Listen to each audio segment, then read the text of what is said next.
nombre es Jorge Senior y les presento un saludo desde Barranquilla, en el Caribe colombiano. Agradezco a Somos Ciudadanos por esta invitación a ser parte de la serie de videos en torno a las lecciones sociales que nos arroja esta emergencia mundial por la cual estamos atravesando actualmente. Sin duda, lecciones habrá muchas, pero tenemos apenas 5 minutos para tratar de aportar, así sea un grano de arena, en estas reflexiones. Me voy a concentrar entonces en un punto en especial. ¿Dónde está puesta la esperanza en este momento?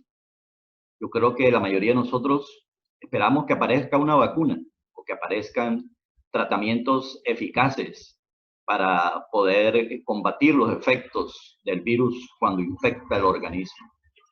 Desde luego también tenemos esperanza en la actuación del Estado, pero como un Estado social.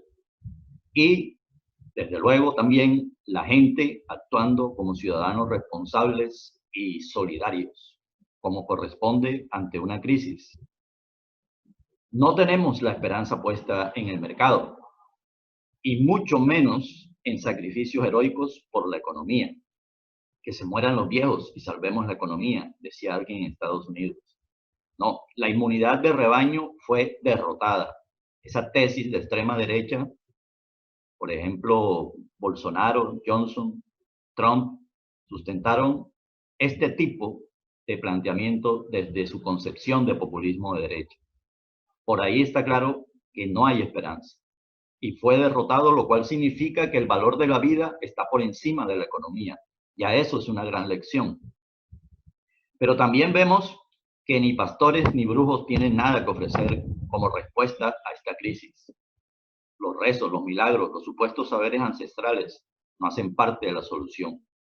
La solución tiene que surgir de disciplinas muy específicas, la virología molecular, por ejemplo, para entender al enemigo, encontrar sus puntos débiles, por dónde lo atacamos, o la fisiopatología, para plantear nuestra estrategia de defensa frente a la infección, los ensayos clínicos que permiten probar las distintas estrategias, los distintos tratamientos posibles, la epidemiología que sirve para iluminar el comportamiento ciudadano y las políticas públicas desde los gobiernos a todos los niveles. Sin la epidemiología seríamos ciegos frente a la crisis.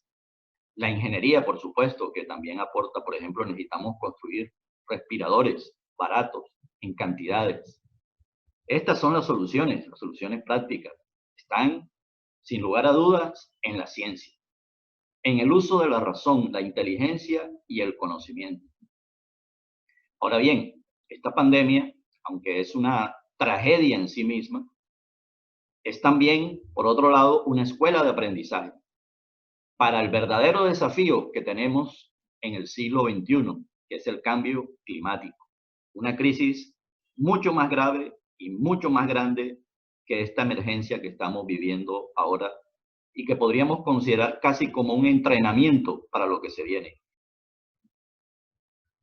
El calentamiento global, la acidificación de los océanos, la pérdida de biodiversidad de manera dramática, casi que podríamos hablar de una extinción masiva. Todo esto desajusta por completo al sistema Tierra, al sistema planetario, y va a causar unos efectos contundentes, negativos en la economía e incluso pueden llevar a la extinción de la especie humana. Pero el cambio climático y sus consecuencias solo serán visibles cuando ya sea demasiado tarde. Por el momento lo que tenemos es el horizonte, el panorama que nos ofrecen la ciencia basada en evidencias y datos, y que nos alerta sobre lo que se viene con el calentamiento global por el efecto invernadero que produce el ser humano con su industria, con su civilización.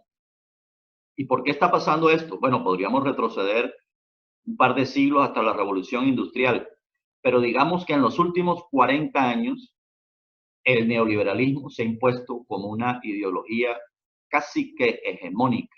Es el totalitarismo de mercado, el fundamentalismo de mercado. Y este tipo de sociedad basada en eso no es sostenible. Porque el mercado es irracional. a pesar de lo que dicen los economistas liberales, de que es el mejor asignador de recursos, está probado que no lo es. No lo es desde el punto de vista de la naturaleza. No lo es desde el punto de vista de conjunto de la especie humana. Nuestra época, el antropoceno, exige una racionalidad de la especie global, pero lo que nos muestra la pandemia es que no hay una gobernanza mundial. Lo mejor que tenemos es la OMS, que ha sido débil, burocrática, debe reinventarse. La ONU debe reinventarse y debe fortalecerse. En estos tiempos, el factor determinante de la dinámica social es la tecnología, pero no tenemos un control social democrático de su evolución. Es el mercado el que lo hace y lo hace de manera muy poco inteligente. Cuando digo poco inteligente no me refiero a los aparaticos tecnológicos que en sí llevan una producción inteligente, sino al uso que hacemos de esa tecnología. No es inteligente desde el punto de vista de la especie. Le pongo este ejemplo. Volar ha sido el sueño de la humanidad desde siempre y en el siglo XX se logró. Pero miremos estas cifras. En 1977 volaban 500 millones de pasajeros al año. Pasajeros vuelo.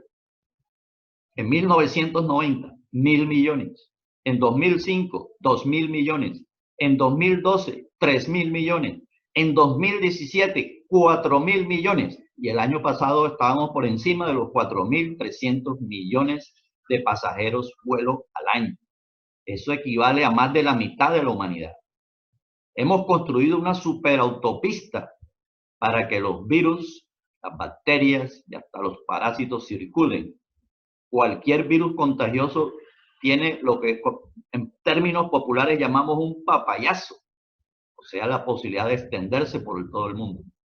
No sorprende entonces que haya una pandemia, más bien lo raro es que en esos focos epidémicos que hubo en las últimas 2 décadas no se haya producido una pandemia antes como esta que estamos viviendo ahora.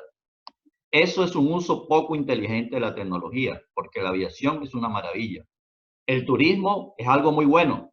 Antes se decía la industria sin chimeneas, pero que va, el turismo masivo se ha vuelto un problema, causa daño en el medio ambiente, en los ecosistemas, y la aviación, la industria de la aviación es altamente contaminante y hace parte de toda esta civilización basada en el petróleo y combustibles fósiles que tenemos que superar y hacer la transición energética. Para esto se necesita, y esa es la gran lección, la racionalidad de la especie. Y eso implica que cada cerebro, cada individuo tenga la ciencia en su cabeza. Significa cultura científica. Y ya que la invitación proviene de Somos Ciudadanos, yo convierto esa frase en un interrogante. ¿Somos ciudadanos? ¿De verdad somos ciudadanos? Yo creo que no hay ciudadanía sin ilustración. Eso nos lo enseñaron los filósofos del siglo XVIII. Pero ¿qué es la ilustración en este siglo? Es la ilustración antropocénica basada en la cosmovisión científica, la cultura científica. ¿Y quién debe proveer de esa cultura? Pues esa es la tarea de la educación básica, media, la educación superior, y no se está cumpliendo. El sistema educativo está fallando y en la pandemia nos concentramos en el análisis y la reflexión sobre el sistema de salud, pero igual hay que hacerlo sobre el sistema educativo. Necesitamos entonces una educación para la democracia, basada en la ciencia. Esa es la verdadera construcción de ciudadanía.